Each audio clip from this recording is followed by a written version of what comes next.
The true plays here is he's going to be a backup catcher until he proves that he can hit, because that is what Dalton Rushing does at a high level. He's not going to be a $100, $200 million player because of what he does behind the dish. I think he'd be a really, really good catcher. There's no doubt about that. But the reason why Austin Barnes is not on this team right now, and the reason why Dalton Rushing is in the Dodgers clubhouse getting ready for his big league debut, is because Rushing can rake. This year, he's hitting .308 with a .424 on base, slugging .514, a .145 weighted runs created plus. He's hit 5 home runs and 5 doubles in 31 games for Oklahoma City. And throughout his career, every time he's made a jump, he's been around a 145 to a 147 weighted runs created plus type of hitter. So that's 45% and above league average. So you factor that in, he's the 15th best prospect in baseball, and it's just the truth. If Austin Barnes was still throwing out runners, he's allowed 15 stolen bases in 12 games, and if he was doing a little better with the pop time and some of those defensive metrics and hitting a little more respectably, and then Rushing was kind of going up and down in minor leagues, then fine, you do it. You keep him there and you let Rushing cook a little bit. But the truth is, Dalton Rushing, he needs his opportunity sooner than later. And I think the Dodgers learned something with the Michael Busch situation is, hey, you got to play these guys, develop them in the show. You don't let them rot down there, and you give a guy like Dalton Rushing an opportunity. It makes all the sense in the world. This isn't a tough decision. This was a no-brainer by the Dodgers because of how good Rushing is and the fact that your top prospect just happens to be a catcher, and then Austin Barnes is struggling. This wasn't Rushing roulette or anything like that, where this could end up very bad, right? This could be the California Gold Rushing. Okay, I'm getting my bruh. I'm getting myself the bruh for that one. This could be the California Gold Rushing, because they could strike gold with Dalton Rushing, because not only can he be additive as a hitter, balances out the bench a little bit, the left-handed hitter, but also the bigger picture here is what he means for Will Smith. I played you the clip yesterday of when I asked Dalton Rushing about his role in the show, and he told me it was to make Will Smith's time easier and to help him get to the Hall of Fame. Well, here was Dave Roberts about how Dalton Rushing can make Will Smith's life easier. Yeah, it's more, it's driven, it's a combo, I would say, Dave. I think if you've seen how I've managed Will this year, it's been a little bit on the conservative side. And I think that there is some part of it where I want to make sure I keep him fresh and wanting for more as the season goes on. And then I see some runway for a backup catcher. And I think that, like I said, Dalton's earned this opportunity. I think it popped up very quickly. We're always thinking about how we can make our club better. But Austin's, he's been a mainstay, for our club for 8 years. So it's certainly not easy. But I think that the performance from Dalton kind of really sped this up. So that's exactly what I believe happened, is he performed at such a high level. Barnes struggled. And then you can get a guy that you can play twice a week, right, in better situations, and the offense doesn't take a massive drop. And look, he said it there. We're always looking to get better. Now, for a lot of organizations, you don't have a Dalton Rushing that's developing and emerging down in the minor league level that you can bring up, right? Not a lot of teams have that luxury. The Dodgers do, because the Dodgers, they are the rich guys, right? They have the talent everywhere. Yes, they deal with injuries, but offensively, from a position player point of view, and when everyone's healthy, their roster is as good as anyone's in Major League Baseball. And when you have that in your system and you don't use it, you don't want it to collect dust, right? And we don't know exactly what Dalton Rushing is going to be, but the truth is, the Dodgers, they have that mansion in Beverly Hills, right? Shohei, Freddie, Mookie. And then you look at the garage. You look at the garage out there, and what's in that garage? What's in that garage, right? I mean, it's a lot of really, really nice cars, right? Nice cars, Ferraris, Lambos, Bugattis, right? Luxury cars across the board. That's what the Dodgers have at their Beverly Hills mansion, right? You don't need to use a car and drive one when you have great cars as an option, right? Here's the Dodgers mansion in Beverly Hills. All the garages, Ferraris, Lambos, Bugattis, Rolls Royces, and then a Nissan Altima, right? You don't see the Nissan Altima inside the garage in Beverly Hills, right? Especially when you have one that you can drive yourself. And I think for me, there's no guarantee. There's no guarantee that Dalton Rushing is going to be this great player, but I'm willing to see what it looks like and develop him now so that way he can have a role in the postseason. My favorite scenes from Family Guy, my favorite cutaways, is the scene where Peter and Lois, they go visit the timeshare dealer just to get that boat, just to get that little model boat. And the slick salesman comes out and talks to Peter and Lois. And then Peter goes, we're not going to buy your lousy timeshare. Where's my boat? And the timeshare salesman goes, hold on, you can have the boat or the mystery box. And then Lois says, what are you, crazy? We'll take the boat. And then Peters goes, hold on, not so fast, Lois. A boat's a boat, but the mystery box could be anything. It could even be a boat. And he ends up taking the mystery box, and inside of it was 2 crappy tickets to a crappy comedy show. But who knows? It could have been something better. And I'm willing to take the mystery box of Dalton Rushing over what's existing with Austin Barnes. Give me the mystery box that Peter Griffin opened that had the lame comedy show tickets than the model boat there. I think that is the move. And now we're going to talk about Austin Barnes and kind of his future. Look, I'll get a lot of people. I do think there's going to be teams for sure. We'll talk about that. But let's now focus on what you need to know about Dalton Rushing. So Dalton Rushing, this guy has the potential to be special. There's no doubt about it.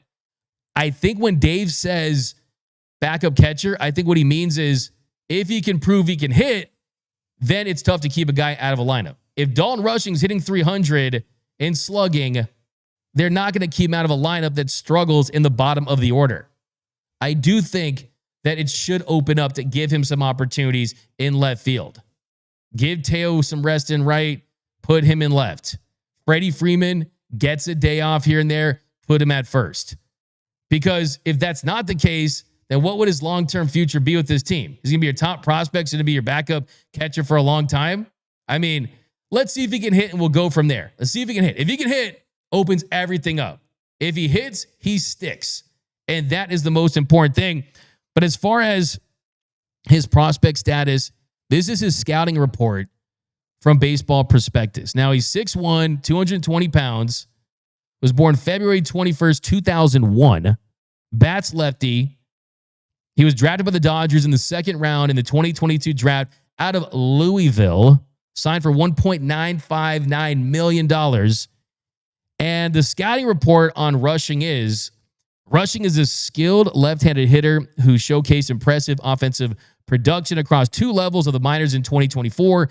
The 23-year-old posted a robust 271, 384, 512 slash line with 26 home runs in 114 games between AA and AAA, demonstrating advanced plate discipline with a 13% walk rate and a 20% strikeout rate. Rushing combines a stocky, strong frame with surprising athleticism that contributes to both his offensive firepower and defensive versatility. While primarily working as a catcher early in the season, throwing out 30% of would-be base stealers, he transitioned to more of a left field role following his promotion to AAA. Displaying solid outfield defense with average range and arm strength, his offensive approach features a slight pull bias, though he maintains the ability to utilize the opposite field with decent power. While his defensive attributes remain a work in progress, Rushing's offensive capabilities could earn him a spot in a big league lineup next season, providing enough offensive production to offset his defensive shortcomings. So there you have it. he is going to hang his hat on his ability to rake.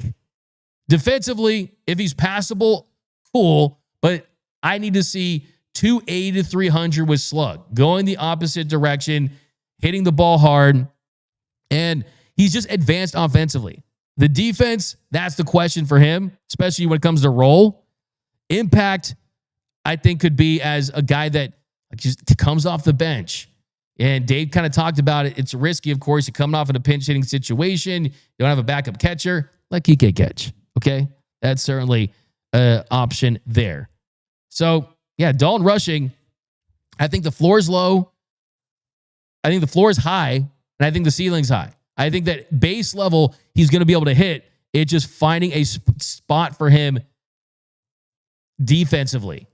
And look, there's no doubt about it. Will Smith, he wears down if he plays too much because of the rigors of the season.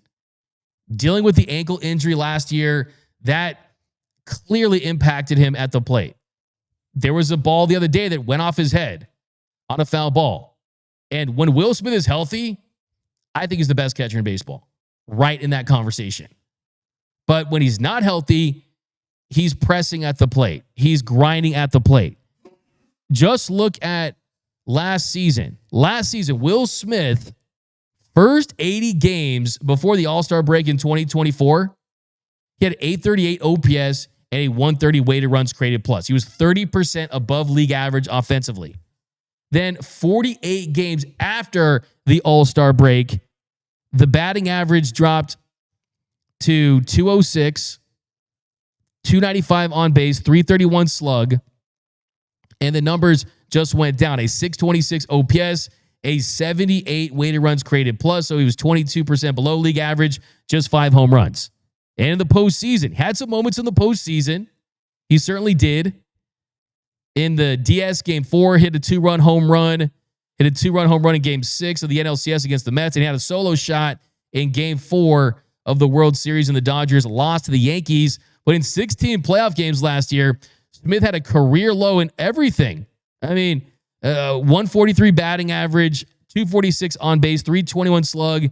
Last year had career lows in batting average, on base, and slugging. So this is about making Will Smith at 100%, optimizing Smitty, the clutch prince, when it matters most. So that is a major, major reason why. And then on top of everything else, you are getting a really, really good player with a lot of high upside and potential. Now, a couple of months ago, I had Dalton Rushing on the show. I highly recommend going back and listening to it because, I mean, he's a very smart, intelligent guy, great perspective, great head on his shoulders. But my favorite part was the rapid round. So I want you guys to get to know Dalton Rushing a little bit. So here's my rapid round with Dalton Rushing. Couple quick ones. We'll get you out of here. And first question I want to ask you, little quick questions here. You're playing 3-on-3 basketball tournament. 3-on-3 basketball tournament. You can pick you and 2 of your OKC teammates to win a 3-on-3 tournament. Who are you rolling with? 2 OKC teammates? Wow. You know, how about this? How about pick Dodgers in the show? Let's do Dodgers in the show. You and Dodgers in the show? Yeah. Okay. I haven't seen too many of them play back. I mean, Mookie's got to run point. He can dunk. Yeah, he's the most athletic human on earth. I think Mookie's got to run point. If it's 3v3, I'm the 4th man off the bench because I'm not that good at basketball. So I'm gonna sit that one out. But I think I would have to go. If I'm taking myself and 2 others, I'm gonna need Mookie, and I need a big man. That's the tough one there. I think Gratterall could get the job done. Gratterall's a big boy. When you ask any player about any other sport and who they would pick, 90% of the time the answer is Brusdar Gratterall because people tell me he's a physical freak. Soccer. He's a physical freak. Yeah, I mean, I love that answer. Okay, next one. Favorite football team? You got the NFL. Are you a big NFL guy? Do you have a favorite football team? I don't really have a favorite NFL team. I really just cover my fantasy team. That's where I'm at. I mean, we've had this discussion. I don't know how you could have your fantasy team and I'm going against players that are my team, I'm going to be rooting for my fantasy team all day, every day. I'm 100% with you. I've been saying I grew up in LA, so I didn't really have a team here. So my fantasy team is number one. So I totally love that one. Okay, next one. What was your very first car? Very first car. Ooh. It was a Chevy Silverado pickup truck. That's fire. You love the Chevy Silverado. Okay, just a pickup truck. Yeah. So we got a fan. So favorite cereal. Favorite cereal. Fruity Pebbles by far. And if they have marshmallows in them, it's just a plus. Those are unbelievable. Okay, last question here. Mount Rushmore of baseball players. I can't ask you catchers anymore because you're so versatile. You play a lot of different positions. So just give me your Mount Rushmore of baseball players. Mount Rushmore of baseball players. Wow. Wow. Let's see here. Got to go Barry Bonds. Barry Bonds is up there. I know there's a lot of talk. Barry Bonds is up there. Did you see that wild stat where it was Shohei's season is like Barry Bonds' 11th best season, something ridiculous like that? I mean, we can talk about what he did, but I mean, that's kind of insane when you think about that way. Crazy, man. Barry Bonds is up there. Wow. This is tough. I never break it down to four guy. Oh, let's see here. Barry Bonds, Shohei's up there. Shohei's not. He can't be taken off that list. You have Barry Bonds, Shohei. From a pitcher's perspective, I think you have to go like a Randy Johnson. Yeah, the big unit. Up there. Yeah, the big unit. I don't think you can take him off that list. And then I think I have to go catcher. I have to put a catcher up there. Got to show some love to the catchers. It's hard to get away from Mike Piazza, but like I just love the way he played. Hey, best offensive year in Dodgers history, 97 Mike Piazza. Those 40 home runs. Yeah, I mean, unbelievable year. But that's an incredible list. Mr. Dalton Rushing, Dodgers top prospect. We can't thank you enough for joining us here early on the West Coast. But thank you so much, man. Have a great game tonight. And we look forward as soon as you make it to the show. We are so thrilled, so excited. We cannot wait for that day. Could be this year. We know it'll for sure be next year. But thank you so much and have a great rest of your season, my man. Absolutely. I appreciate you, Doug, and appreciate Dodger Nation. So there he was, Dalton Rushing. Yeah, that debut that we talked about during that interview is tonight. Try to predict his first at-bat. Is he going to get a home run like James Outman did in Colorado? What will Dalton Rushing's first at-bat result be? Pa's got a hit, his first at-bat. You guys can drop that. We'll get to those